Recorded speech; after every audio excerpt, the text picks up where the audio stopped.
Good afternoon, all. Sir, I am audible? Yes, Hello. doctor. Yes, you are very Good much. afternoon, all, and Good warm greetings afternoon. from SNCU Nalgonda. I profusely thank UNICEF, Infection Control Program of India, and Indian Ministry of Public Health, the Government of Andhra Pradesh. And thank you so much for giving me this opportunity to share the work done at my unit. And coming to the rationalization of antibiotics in a limited resource settings in Nalgonda. If you remember in 2015, there was a survey conducted by UNICEF and the usage of antibiotics in the SNCs across both the states. It was around 65 to 98% or 100%. And our unit was around 70% of antibiotic consumption. Sir, is it screen visible for you? Yes, sir, it is visible, sir. Yeah, thank you. Then in 2015, it was 70%, and almost all the babies were on antibiotics, whether it was jaundice or TTN or any other baby. Then we decided to rationalize the antibiotics. Then from 2015, by 2017, we could cut down to 22%. Then we had a meeting that when we could cut down the antibiotics from 70% to 22% or 25%, we can still reduce further with good infection control practices. That was in 2017. Then we started the study and it took 2017 as a baseline data. So coming to the introduction, antibiotics are the most commonly used medication given in hospitalized children, more so in the neonatal intensive care units. Antibiotics used in circumstances where patient benefits are not clearly demonstrable would constitute overuse or misuse. Neonatal antibiotic exposure is associated with increased risk of necrotizing enterocolitis, nosocomial infection, increased mortality and morbidity, and emergence of multi-drug resistant pathogens, increased cost, and increased duration of stay. And there is also increased risk of colonization with candida, invasive candidiasis, and sepsis due to drug-resistant gram-negative organisms. The need for the study I was telling was in 2017, we decided to rationalize antibiotics. Antibiotic usage or misuse is a significant problem in SNCs or NICs. In 2017, as per the SNC online data, the biggest data available in the country, the usage of antibiotics was 45.3% of admissions all over the country. Against the sepsis in 7.7% of admissions. There was a huge gap between the practice and the evidence. Then there was a need for stewardship program and quality interventions to bridge the gap between evidence and practice. The rational antimicrobial practice implies the use of antimicrobials only when it is indicated and choosing the right agent, right patient, right dose, right route, right duration, right frequency, and at the right cost. The latest costly drug does not mean that it is more effective. The hazards of irrational antimicrobial therapy include poor clinical outcomes, increased cost of therapy and drug adverse effects, increased antimicrobial resistance, which is estimated to cause 7 million annual deaths presently and is projected to cause 10 million annual deaths by 2050 if the same continues and if we don't practice the antibiotic stewardship. And coming to the aim of the study, in 2017, the antibiotic percentage was 22%. And the aim was to reduce the use of antibiotics among admitted neonates to SNCU from an existing baseline of 22% by 50% during a period of a year.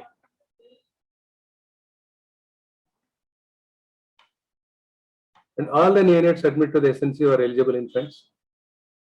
And assess for clinical signs and symptoms of sepsis at admission and daily ones, and also an hour-to-hour basis as monitored by the nurses. If antibiotic is to be started, the resident doctor need to fill the justification form.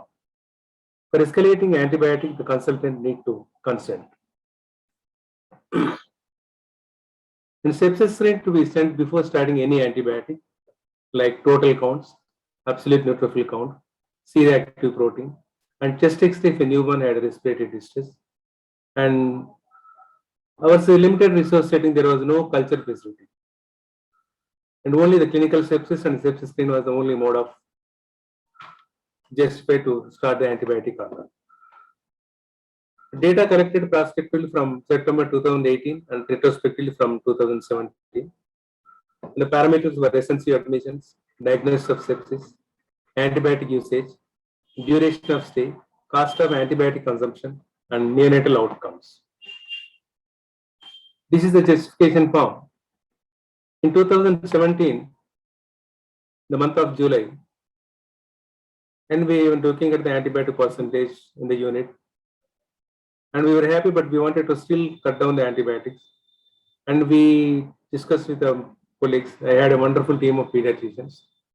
Then we should do something to reduce the antibiotics and how, what is the way. Then we made a justification form. This justification form for antibiotic use contains all the details of the baby, including the birth weight, gestation age, whether it is inborn or outborn, and the postnasal hygiene hours, the mode of delivery, whether the baby, if at all, needs antibiotic, what antibiotic, what is the indication, is it prophylactic, empirical, or culture based, what is the probable site of infection, is it bloodstream, respiratory, or meningitis, or urinary tract, or other site. What is the clinical criteria for starting the empirical antibiotic?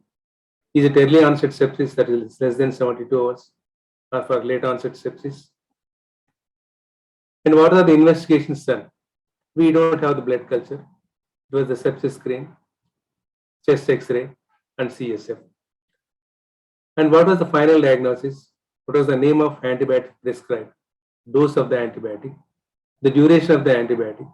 Was there any escalation and de-escalation of antibiotic with justification? What was the outcome, whether baby died, recovered, or left against medical advice?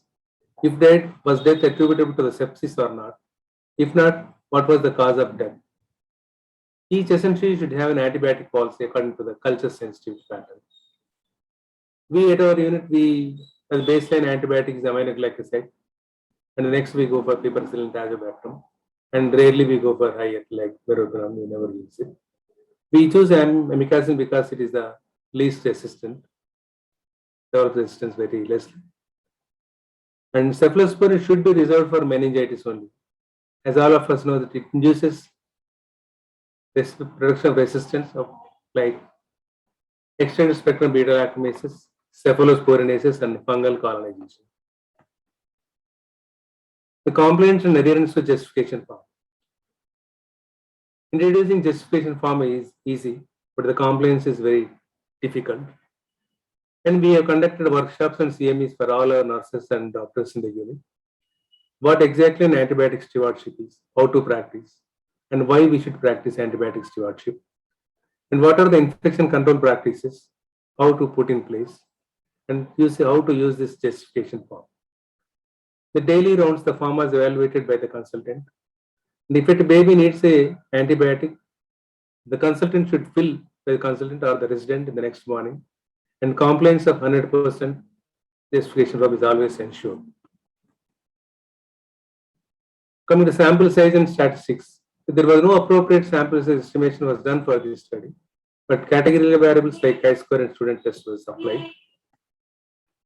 Outcomes: unit usage of antibiotics per 1,000 admissions, cost of antibiotic consumption in the unit, days of antibiotic usage per patient, cost of antibiotic per patient per day, and duration of the hospital stay. This is the antibiotic consumption from 2017-18, 18-19, and 19-20. This is the month-wise data.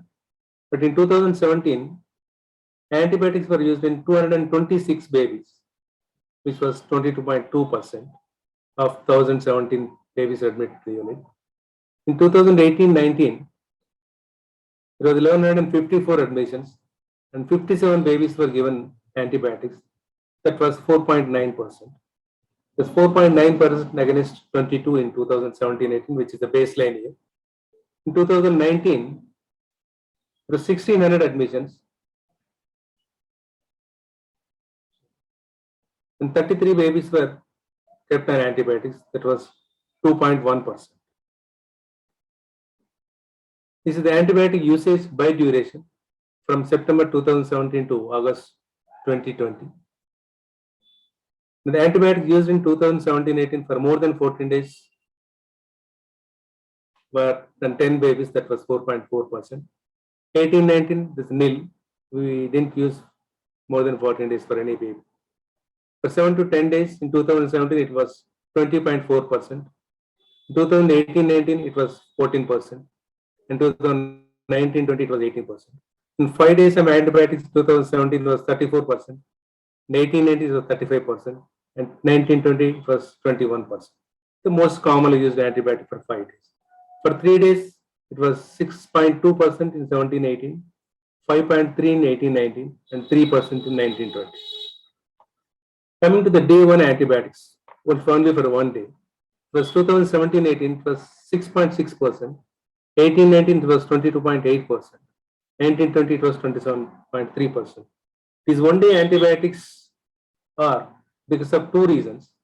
Number one, the baby admitted in the ESR by a resident or the OR doctor is on duty, they start antibiotics. And once the baby comes to the unit, we assess the baby. Once the baby is fine, we stop the antibiotics by the next morning. And other chances, the baby was referred from outside, already started antibiotics by some other doctor. We admit the baby and assess if the baby is doing fine, we stop the antibiotics. That's why the day one antibiotics are more, that is 27.3 against 6.6 in 17-18. Coming to the results, 2017-18, 18-19, and 19-20. Babies, as per the gestational weeks, less than 34 weeks, there was 248 babies in 17-18, and 186 in 18-19, and 243 in 19-20. Less than 37 weeks, 429 in 17-18, 405 in 18-19, 472 babies in 19-20. And as the inborn babies were increasing as our institutional deliveries are more nowadays.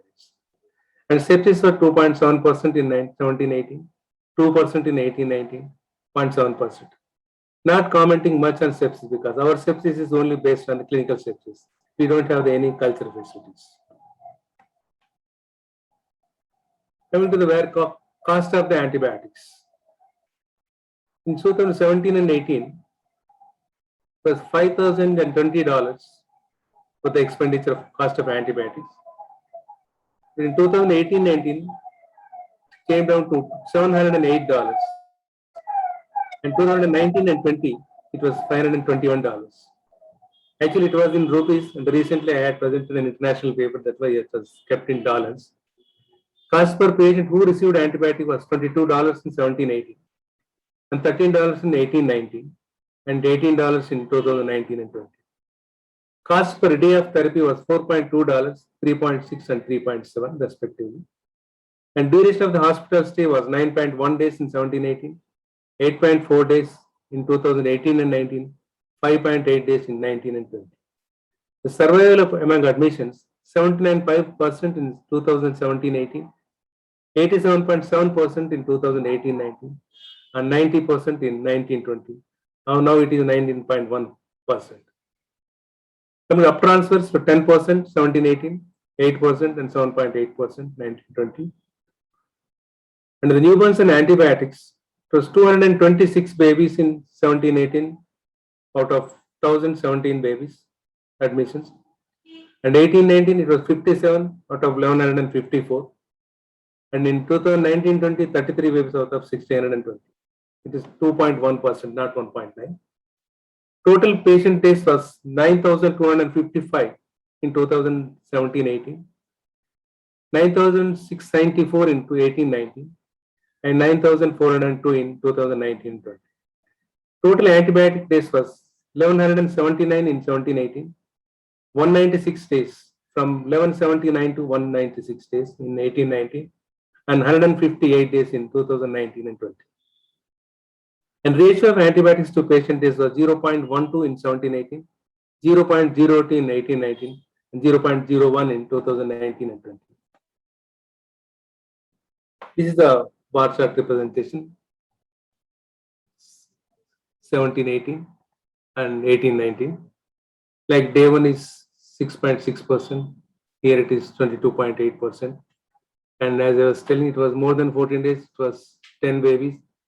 In 18, it was for more than 40 days was nil. For 5 days, it was 34.1% in 17-18. Here it is same again 35%. But overall antibiotic rate was decreased. It is 18-19 and 19-20. Day one antibiotic was 22.8%. Here it is 27.3%. 5 days in 18-19 is 35.1. Here it is 21.2 reduced. And 3 days in 18-19 it was 5.3%. Here it is 1%, 3%. This is the comparison of monthly trends for the 3 years, 17-18, 18-19 and 19-20. And antibiotic usage percentage, antibiotic consumption, and death percentage and discharge percentage. There are 3 colors of graphs. This blue is 2017 and 18, and red is 2018 and 19, green is 2019 and 20. In the first table, antibiotic usage by duration. In 2017 and 18, it was blue line 22%, red line it was 4.3%, and green line it was 2.1%. It was month-wise data. Coming to the consumption, so the duration, the consumption is in the second slide. The blue line is 17-18 on the top. The consumption was very high. And the red one is 2018-19. Consumption came down from 22 to 4.2. And the green line is on the down, 2.1%. Death percentage, you can see the blue line of 17-18 is on the top. And the second line is 18-19, it is in between. And 19-20 green line is on the lowest. Death was decreased, deaths were decreased. Discharge percentage, that is survival rate in the other way. The green line is on the top because the survival rate in 1920 is 90.1%. The red line in 2018-19 is 87.7%. And in 2017-19 it was 79%. So 79 is blue, 87 is red, and green is 90.1% on the top. So antibiotic consumption decreased, duration decreased, death percentage decreased, otherwise survival rate increased. It was in 1945, Sir Alexander Fleming. He anticipated the emergence of resistance and he made a statement that the public will demand the drug, then will begin an era of abuses. The microbes are educated to resist penicillin, and host of penicillin-fast organisms is bred out, which can be passed to the other individuals and perhaps from there to others until they reach someone who gets a septicemia or a pneumonia, which penicillin cannot save. In such a case, the thoughtless person playing with the penicillin treatment is morally responsible for the death of the man who finally succumbs to infection with the penicillin-resistant organisms. I hope the evil can be averted. He cautioned us in 1945 that antibiotic stewardship should be done. But it is high time now we should start practicing stewardship at least. And this is the conclusion of the study. Introduction of justification form. Reduce the antibiotic usage per patient days, cost, duration of stay, ratio of antibiotic to patient days, cost saved. For example, antibiotic usage reduction by 85.4% from 2017 to 2019-20. Antibiotic usage per patient days reduced by 86.6%. Cost of antibiotics to the unit reduced by 89.7%. And the average hospital stay reduced by 3.3 days. And ratio of antibiotic to patient days reduced from 0.1 to 0.01 days. Cost saved per day per patient is $5. And cost of the intervention, that the cost of a justification paper, it's a simple A4 size paper with some black and white print, these cost around 40 paisa. The golden rules for the rational use of antibiotics in NH. enforce the strict measures to prevent nosocomial infections, relook at hand washing practices, disinfection protocols, procedure of asepsis, minimum invasion, skin care and training. Form a neonatal infection review group and monitor bacteriological survey patterns and sensitivity on a monthly basis. Improve laboratory capabilities in bacteriological and sepsis screen. Formulate antibiotic policy using bacteriology surveillance data. Always perform sepsis screen blood culture before starting antibiotics. Restrict use of antibiotics with high resistance potential, that is like meroquinone. Never treat colonization such as positive endothelial tube culture unless strong clinical systemic infection is evident. With the rational use of antibiotics, there are a lot of benefits apart from consumption of antibiotics and the cost of the antibiotics. There is improved survival by 10%, increased admission rates by 11.9%, and decreased referrals by 2.7%, and decreased mortality, decreased antibiotic usage, decreased workload on the healthcare workers, and decreased biomedical wastage as we are not keeping IV plates, no IV cannulas, no disposable syringes, no cotton, nothing. There is decreased duration of stay and decreased nosocomial infection because of minimal handling and early discharge. And there is 3.3 days of daily wage savings. Most of our patients are working class, and 3.3 days is very beneficial. They can go to their fields and work. And there is decreased pain and stress to the mother, the baby, the family, and the healthcare providers, and minimizing the blood loss in the babies, and we can prevent the anemia in the babies. And the single intervention, the only single intervention which will survive the large number of babies is hand washing. The most cost-effective intervention, whether it is a consultant, whether it is a staff nurse, mother, or attendant, hand washing, hand washing, hand washing. That's the best intervention everybody should practice before and after touching the baby. And this is one of the baby admitted with us, admitted for transient tachypnea of newborn. I wanted to keep this baby. This baby don't need antibiotics. That's why she is questioning, should you use antibiotics on me? Now it's time to think. We didn't use antibiotics for this baby.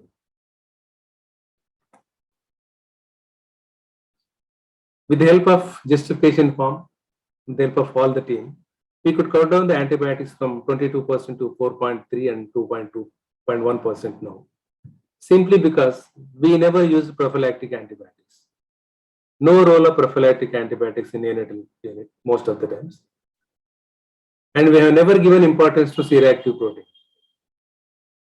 We have taken C-reactive protein readings into consideration in case of prognosis, but we never given importance while starting antibiotics. And supportive care of the baby is more vital in survival of the babies. Just IV starting antibiotics is not going to replace the supportive care. Supportive care and adjunctive care is the most important, along with the other infection control practices. And along with the justification form, we have concentrated, we and my team concentrated on the part of maternal history. Whether the mother having as in maternal fever, any foul smelling liquor, any lot of any chorioamnionitis, are there any repeated vaginal examinations, are there any prolonged rupture of membranes? And we have taken the history from so that we can rule out whether the baby was having any infection or not. With the help of history and with the justification form, we have come to the conclusion that judicious short-term use of antibiotic results in more survivals. So, no pill for every ill. Let us not ask for antibiotics when really not in need. Let's all get well soon without antibiotics. And lastly, we are facing an antimicrobial resistance crisis. We are running out of treatment options and not many new drugs are in the pipeline. If we do not use our existing antimicrobials wisely, we are destined to return to the pre-antibiotic era of untreatable infections. So this is my wonderful team, with the help of whom I could do this antibiotics rationalization. And the sad part is all of them left the job recently. And at the same time, we are very happy that they are disseminated all over the state. and they are practicing regionalizing antibiotics with the help of their consultants, and they are convincing their consultants that how they have practiced regionalized use of antibiotics at SNC Nalgonda, and trying to continue the same all over the state. And thank you to my team, and thank you so much to UNICEF, Indian Institute of Public Health, and Infection Control Academy, and everybody, to all the participants, panelists. Thank you very much.